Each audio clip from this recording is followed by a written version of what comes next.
All right, let's start reviewing what you've done today. So, as you all know, the first component of Magic of Mornings is previous day revision. As and when you get up every single day, you're supposed to submit this particular form. Now, the objective of this form is to capture whatever you studied the previous day. Okay, so day end revision, you normally do it for, let's say, 20 minutes, slightly more, and then out of which you'll do PDR in 10 minutes. In between, you'll have sleep. When I say sleep, I'm talking about the subconscious mind.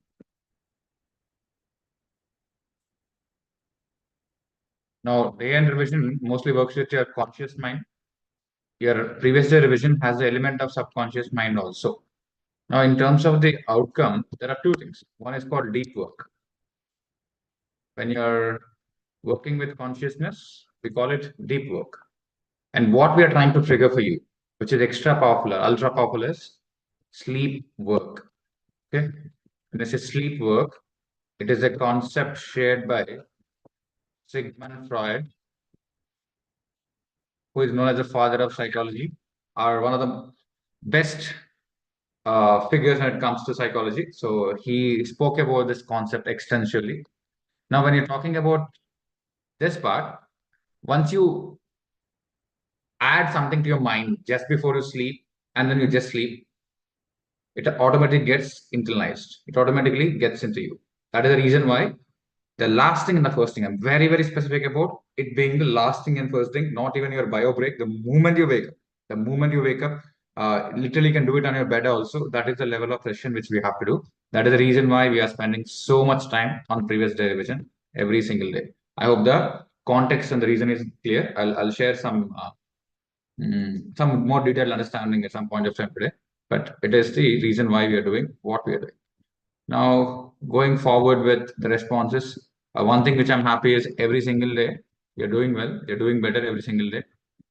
So if you look at Prasad, yes, you prepared for 6 hours, out of which you completed 2 slots. Yeah, this is fine. This is fine. But if you talk about, see, when you look at something like deficient goods, when you look at something like sales written by receipt, slightly extended. What is deficit goods? One more sentence. Because when you read it, it should not. It should be self contained. It should be independent. If you're reading it at some point of time, it should be sufficient for you to learn and pick up something. It would be sufficient for you to revise also to an extent. This is good for recall, but write it to an extent where it is reasonably sufficient to revise also. Overall fine, but just because it looks like side headings in sometimes. Continuous supplier services and all of that. So slightly extended per sentence. It has to mean something. It has to have something.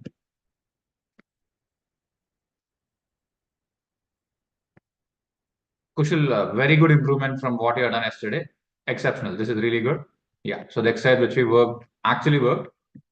So yeah, this is comparatively better because if you notice, the problem with your approach was you're learning in blocks, like you're learning in paragraphs, so that you're always learning, remembering the paragraphs and writing in paragraphs, carrying the same in paragraphs, which is unnecessary for the exam because your answer has to be precise and concise. Now, this is when you learn it like when you learn them like this, you can add any number of points, but it's all stepwise: 1, 2, 3, 4, 5. Instead, you're dumping it, so this way, yes, it's significant improvement. You can continue doing this.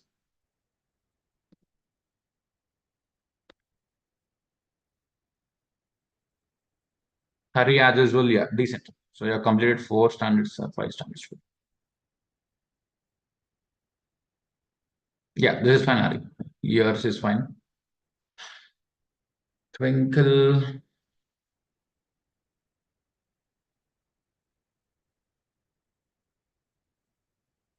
Okay, yeah.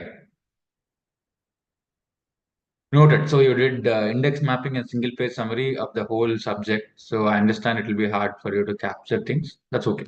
But yesterday, that's fine. Prasanna, uh, Response capital budgeting. When you talk about capital budgeting, three factors affecting capital budgeting. This is fine. And then you're talking about inflation, change in technology, and government policies. Inflation, this is decent. Technology, good. Yeah, this is good. This should be sufficient for you to both revise and recall. That's nice. This is fine, President. Yeah. Mitra, rational for mergers. Synergistic operating economics, diversification, reduces businesses. Yeah. So you mentioned a broad heading and then five subtopics. This is fine. Types of mergers, decent. Takeover and defense. Guys, this is really good. When you're talking about theory components in practical papers, theory components in practical papers. Now, what do I mean by this? So let's look at it.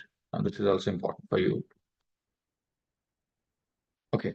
Now, if you look at the entire 600 marks, okay. I think yesterday I had a discussion regarding this with Kushal and Mani, who are at the CA inter level. Now, the first thing is MCQ. You have 180 marks, I believe. 2, theory, you have around 250 marks. 3, I think the arithmetic are sums. You have around 170 marks, I guess, right? So this is exactly how your entire marks distribution is done. In final also, it's more or less similar. Well, we can do that very detailed. So you need to understand what it takes for MCQ. MCQ, you need to you need to recall things. You just have to recall, or rather, I would say you just have to recognize. MCQ, you recognize. Theory, you have to recall. You have to understand. It's very different. Recognition and recall. So when you recognize, it has to be 100% accurate. When you recall, even if it's 50% accurate, you'll get some marks. Here you'll lose marks. Or if it's not even if it's 99% accurate, it can't be 99%. It only has to be 100%. Okay. So recognition, precision power has to be very specific and precise, right? So you have to be very, very I would say meticulous in terms of identifying the option. So it takes a different skill. It takes a different skill from the same subject. Let's say you're talking about startup finance. Now it comes as a 1 mark MCQ. The orientation is different versus it coming as a 5 mark question. They're two different things. This is you have to be conscious, and we are preparing accordingly. These are two things. Now, when you talk about arithmetic part, when you see some numbers and you have to create one more number, it is important for you to apply. Okay? This is where you have to apply, or it also includes processing to an extent. Everything includes processing. So there are very, very, very different skill sets. So syllabus one in terms of subjects, yes. Subjects in terms of knowledge, yes. But syllabus in terms of skills, one is an arithmetic skill, one is a theoretical skill. If I ask Board of Studies, what would they say about it? Now they use specific terms. Theoretical proficiency, practical competence, theoretical proficiency, practical competence, objective accuracy. Okay, so these are the three things. Objective accuracy for this, theoretical proficiency, and practical competence. We have to build three different skills. You understand, right? So that is the reason why it is important for you to get a base level understanding. Once you get a base level understanding, then we have to redistribute it, because you don't have separate syllabus for MCQ. Hope you understand, there is no separate syllabus for MCQ or separate syllabus for arithmetic. Everything is intertwined. Now, theory can be asked from a chapter which is heavily practical or numerical based, right? So it just gets picked up. So that way, it is important for you to build this. And in terms of the utilization of memory, now we're getting into that. In terms of the utilization of memory, we'll have to build a central pool. We'll have to build a central pool of data or knowledge or information or insights, whatever you call it. This central pool has to be used for MCQs, for theory questions, or practical part. Now, when you have to use it, that if you store in a paragraph format, you can't use it. It becomes bulky. Let's say you have a lot of clothes. Now you tie everything together. Now, when I want to pick one, I can't pick one, right? So MCQ, you need only one cloth, not your whole wardrobe.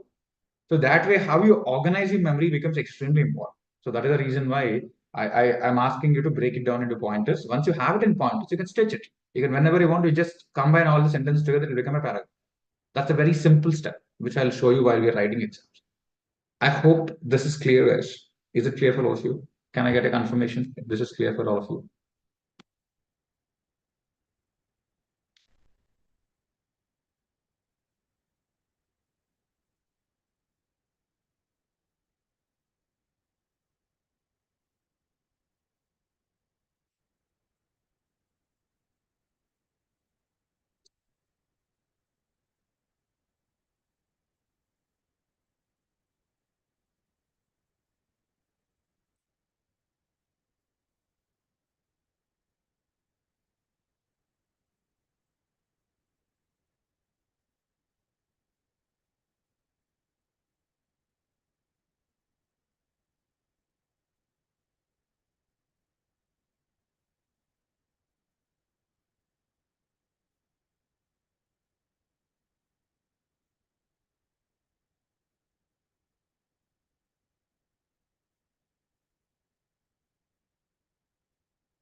Mani has done chapter 2. This is fine. Yeah. Okay, yesterday the context was different. I understand. Otherwise, it would be a bit detailed. No, no, this is fine. At least mention 2 chapters and okay.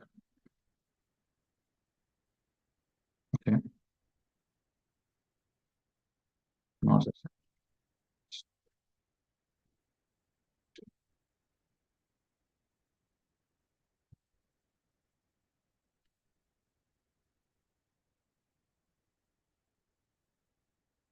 fair enough. This is also fine for sure done. Uh,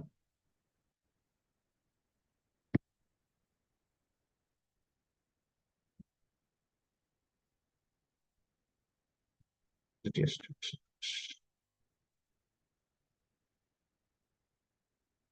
Okay, both of you submitted this yesterday. Then let's check.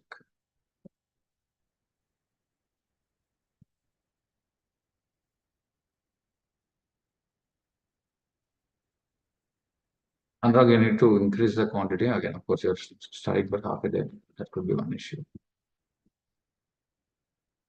Oh, Vamsi, good job. Good job. Significant improvement. Very good. Get on well as compared to yesterday. Good job. This is good. Shoo. Your anyways doing well. Double taxation and yes, this is fine. I think I already see sorts. Yeah, fine, guys. So more or less, your previous revision is sorted, more or less. Okay, so another 20-30% efficiency, I'll add it at a context. So the current week objective of writing your previous day revision and working on this, because now you know how do you capture information from the previous day. So this is reasonably good. Others where there are gaps, it's just that you just have to submit it. I would say you have to keep doing it for a week or something. Okay? This is the next step. Now, before I proceed forward, probably we'll spend some 10 minutes in understanding memory, a bit of memory because you have the cumulative revision today. I want all of you to think and text. I want all of you to think and text what are the key issues or the key problems in your memory. Just take a moment and think through all your issues in memory. What are the issues when it comes to your memory, revision, storage, whatever it is? Your text in the chat box. I'm giving you 2-3 minutes. Based on your questions, I'll start. Okay. Just make it fast. Think and type. Type precisely and clearly. Don't write it vague sentences like I have bad memory, I forgot things. No, be very specific and precise about what is the component of memory, what is the component of your remembering power, or what is the issue in your recall. Be very specific and write it. Ask a couple of questions in the chat box. I'll answer them. Yeah.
Please share your questions. Please share your questions in the chat box. One question is, I need a context to start with. There are multiple things which we talk about memory, but I need a context to start with.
All right, let me go through some of the questions. Right. Can't recall the specific details if not revised time and again. Indeed, there are multiple tax rates. MCQ tax rate is wrong. The answer is wrong. It's possible to remember the rates. Yes. Certain concepts don't have practice questions when I do study those. It's not easy for me to recall next day. Okay. Not able to strategize time for learning first time. Okay. I may not be able to recall specific topics like without seeing the question. Okay.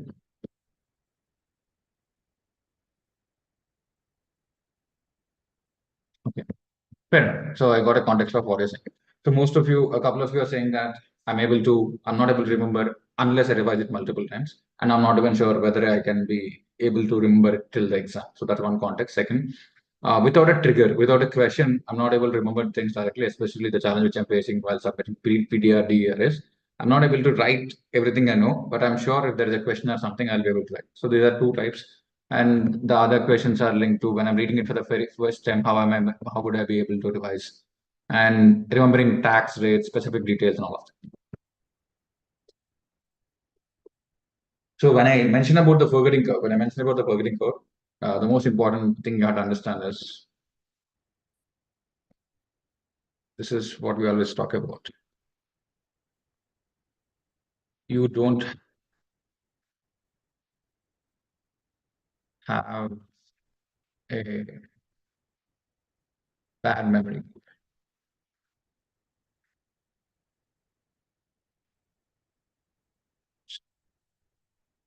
Memory is bad. Okay, so you have to understand memory is bad. It has got nothing to do with your memory. It is the memory. It is the memory that is bad.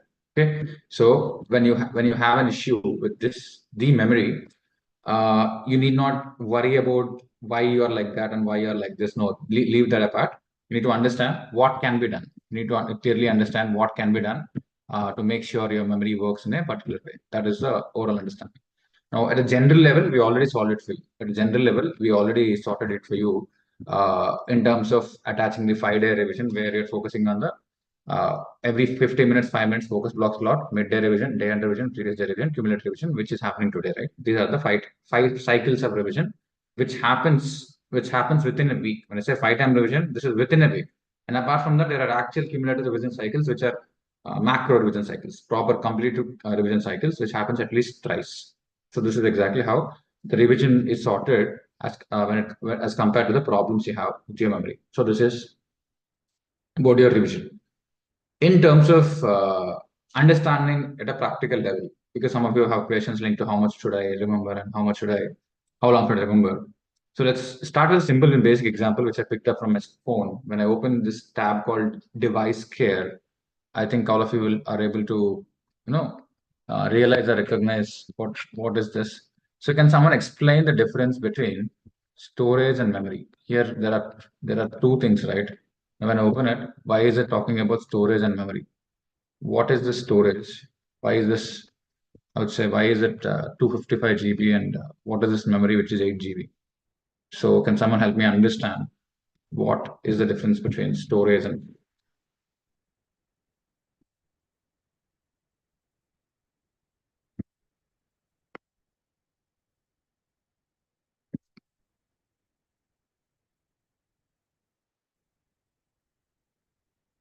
yes?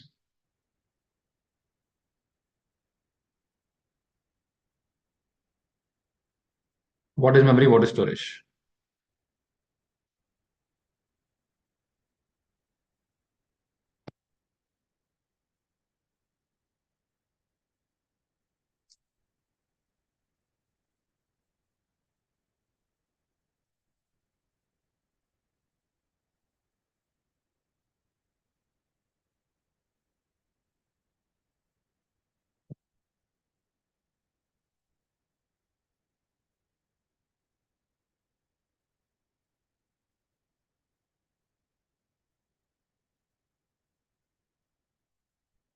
Because you need to know this. You really need to know this memory and storage.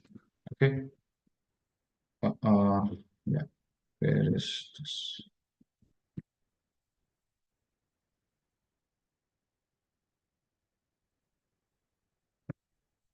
So let's look at the actual differences. What exactly the difference between memory and storage?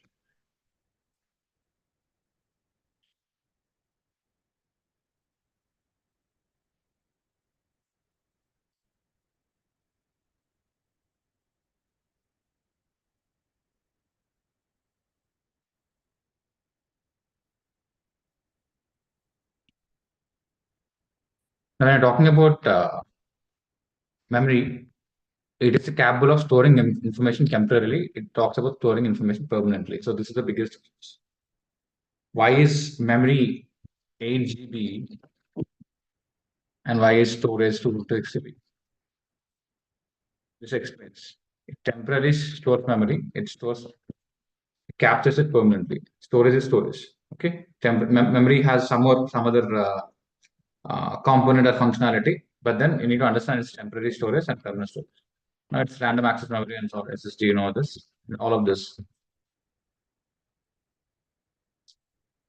And this is a very important, this is a very, very important point. Data will be erased when the device loses power. Data will remain even when the device does not get continuous power. Volatile memory, non-volatile, which is a permanent memory, allows the processor to run programs, edit files, and switch between applications, allows storing, and this is only storage, it has other functions as I said. Memory has other functions, allows the user to access data that is stored for the short term, for the long term. So there are two important factors here. One is it gets erased when it loses power. The other one is it allows the process to access data to run and edit files and switch between multiple applications. This is an extra power of memory, and this is storage. Now, this is very clearly demarcated for a system. It's very clear for them. The problem is for students or for humans, it's not like this. They're kind of messing up and missing up things. The reason why you're finding it hard because you don't understand the functionality of memory the way you have to understand it. So when you talk about this, uh, if you have to learn everything in audit, if you have to learn everything in audit, definitely you cannot memorize it, right? You have to keep it in storage. You cannot have everything in audit onto your memory. So even for humans, memory is so much and storage is high. Memory is only small, storage is high. That is understandable. That is understood. You know what? Can you give me a practical example of what is memory and storage for humans? What could be the practical example for memory and storage for humans?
Memory is the data that is being processed at instant, storage the data. Okay, fair enough.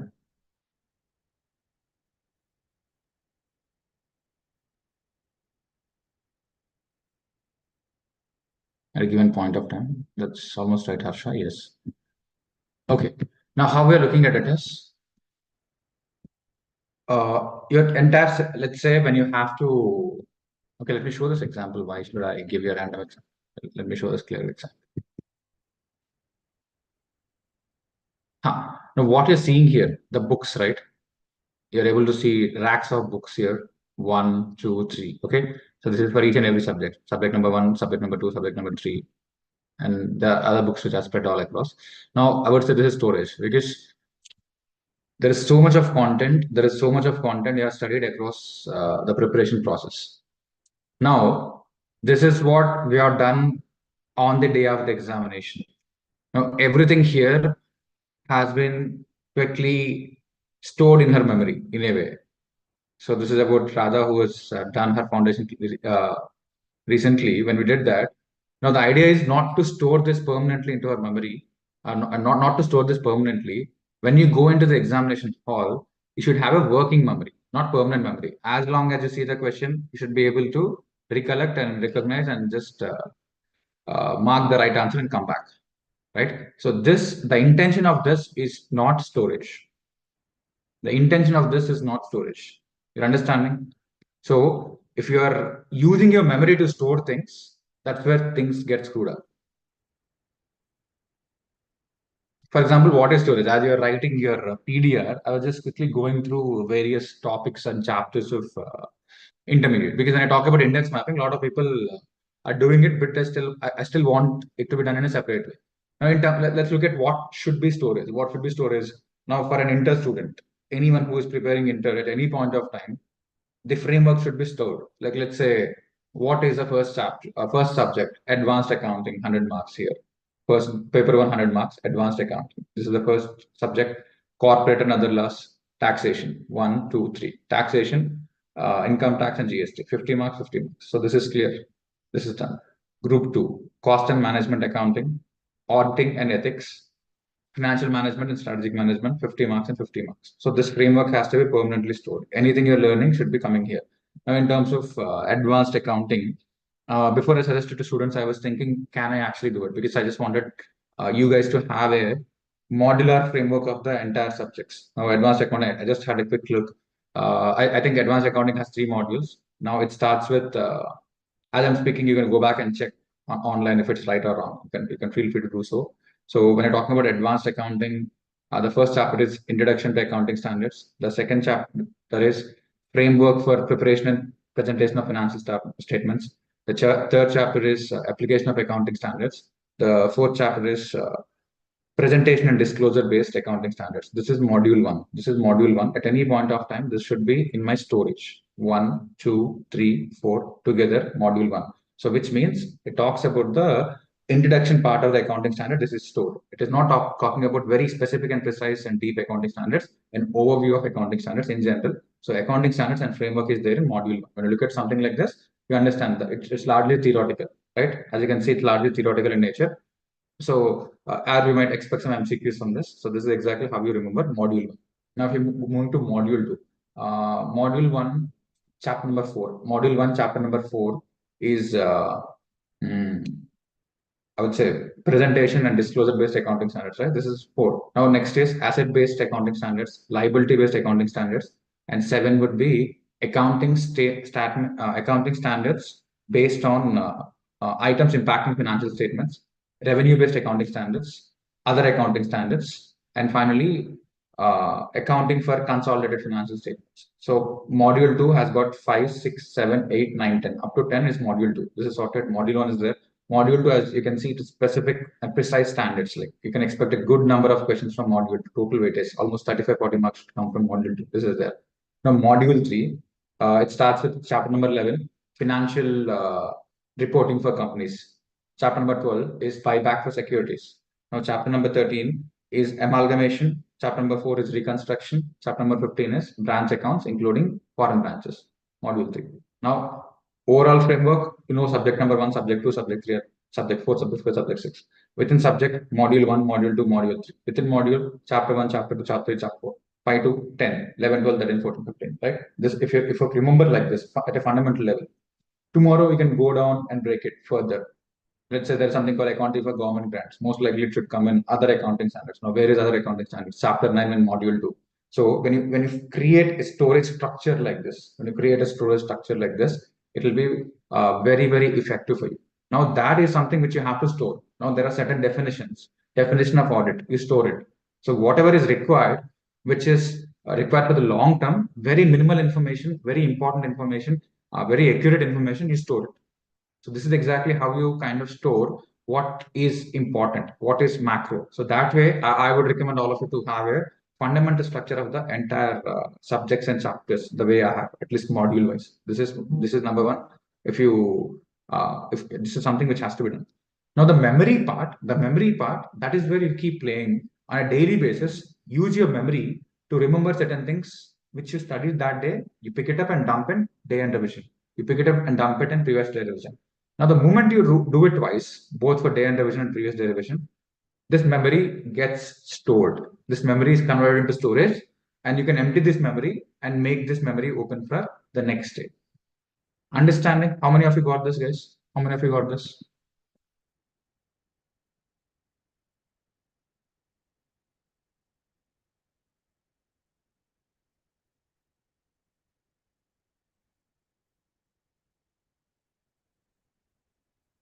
So this is an interplay of two things. So this is what you clearly have to know. So whatever needs to be stored, push it to storage. It takes certain amount to store. Now, how can we store some things? Only when even storage is 253 GB. It's not unlimited, or it's not like you keep dumping anything. So remove all the clutter. When I say storage and memory, information is very limited. I'll tell you one more example.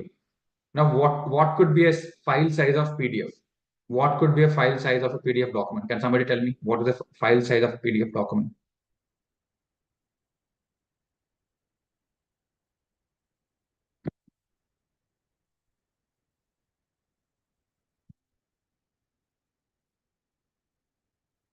What could be size of a PDF document? Give me a number. Give me a specific number. What is a random PDF document? What could be a size? 1 MB maybe? Yeah. What could be size of a good quality image? Let's say you click the picture from your Galaxy Note 20 or Note 24 or iPhone, whatever. What is a normal file size of an image?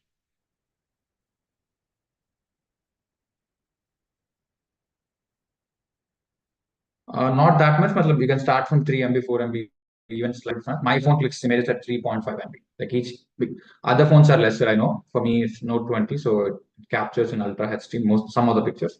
So it goes to 3 MB. So regular document file size is, if I make it a single sheet text, it's very low, right? The moment you make it image, it becomes high. What is the file size of a video? Let's say you're recording a video for 2 minutes, 3 minutes, or 10 minutes, or this one. What is the file size? Can somebody give me the file size of a video?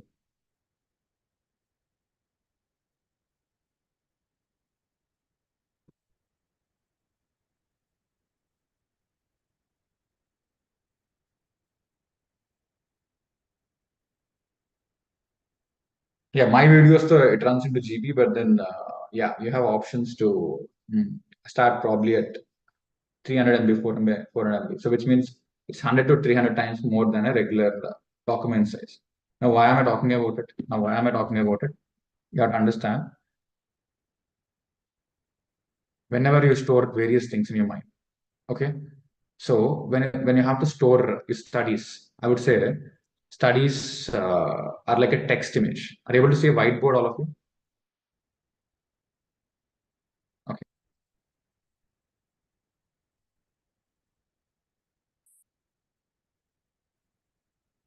So when you have to study, it's stored in the form of text. You just need 1 MB. Okay, low storage. Now this is studies. Now let's say you store an emotion. It is like a video. It is 300 MB. Now for you to store India's 115, probably it needs 1 MB. Now for you to have emotion linked to your previous result, it is killing 300 MB. This is the problem. When you're filling your mind with useless, unnecessary, not so relevant emotions continuously, you don't have space for this. You need to know you don't have space for this. I'm not talking about it permanently. Delete this after your exams if you can. Even then, it doesn't take much space, guys. Most of my most valuable learnings in life, everything I learned in life is only so much. It's less than 1 MB, 2 MB. That's it. One single document is enough. One A4 sheet is a summary of my learning in life. Everything else, a lot of bullshit takes a lot of bullshit space. The same is happening with you. It happens with everyone. But at least for the current context, do not waste your memory and storage for unnecessary things. Remove emotions, remove feelings, remove fears, remove biases, remove opinions, remove everything. Store only text. Text is very limited space. Clear? This is number one. This is number one hack. I would say this is the most powerful memory hack, which works magically. There are no techniques. You understand this. Don't store and reorganize. Don't waste time on reorganizing, remembering. Remove it. That's it. Removing is the best thing than reorganizing. So don't process too much emotions on a daily basis. Okay, this is one. Now let's look at what you have to do today in terms of cumulative revision. What you've done is this is Monday, Tuesday, Wednesday, Thursday, Friday. Now this is Saturday. In terms of what you studied each of these days, is this. So this is what you would have studied. In terms of what you remember on each of these days, is this.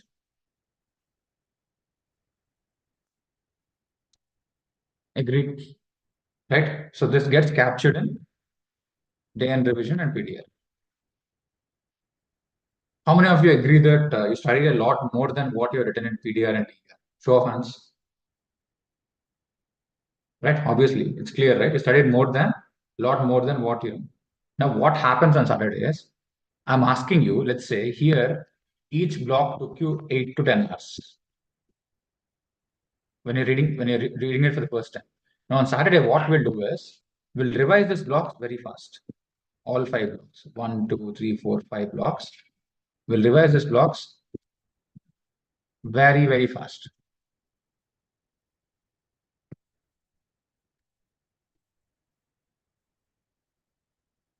So what happens is all of this will become a bigger block than this combined. There are two ways of combining this. If directly combine, let's say it's 2, 2, 2, 2, 2. If you only combine this directly, you'll only get 10. Now, if you redo this, 10 plus 10 plus 10 plus 10 plus 10, 50, if you compress once again, it will become 20. So all the gaps which you are not able to remember or recollect on an individual basis, we are adding some extra time. We're spending some extra time to ensure you capture those things. Is it understood? The purpose of today? Is it clear for all of you?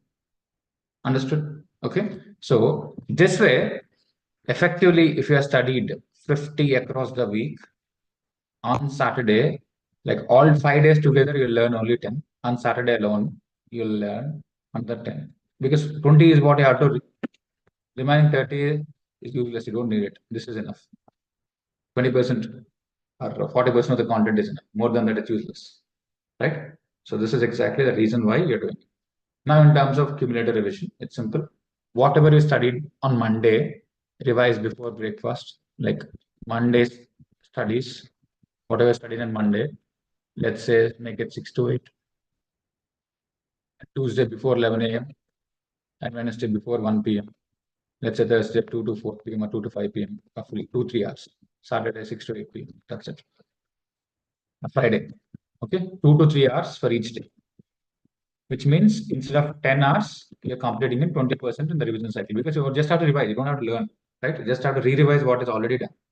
So that way, complete everything you've done today. And when you write your day end revision today, day end revision, write it very detailedly, elaborately, take almost 30 minutes today, or even more, 30 to 40 minutes, or even 1 hour also you can take. This becomes your notes of the week, end of the story. And when you present it tomorrow, you'll feel that, okay, this work is done. This work, even if it's 40 marks, 30 marks, 25 marks, it is very well done. Let me go and present it to the exam and see what happens. Okay. So once you do this, it will be very, very, very effective and productive for you. So how many of you understood this concept? If it's clear, please type clear.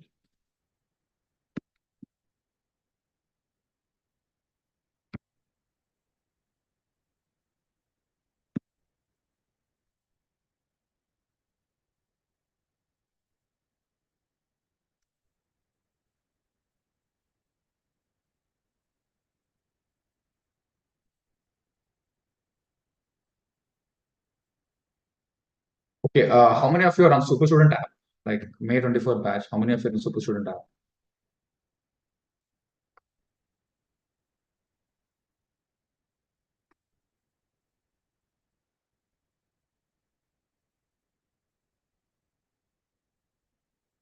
Okay. Now I want all of you, because today, if you understand what has happened today in the last 30 minutes, you'll not face a memory problem forever.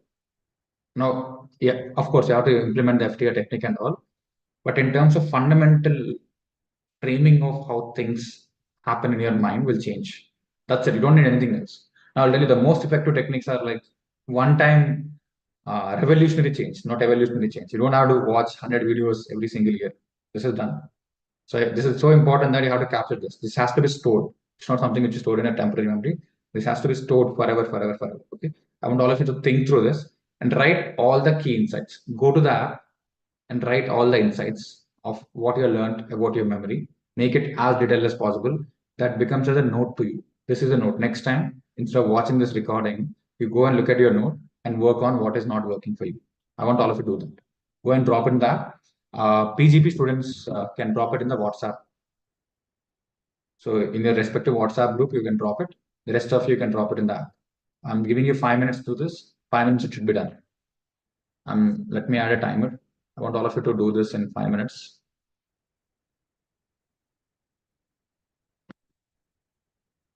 Listen up for now. You can send a WhatsApp message. We'll check and add it again. So all of you start jotting down. We discuss a lot of things.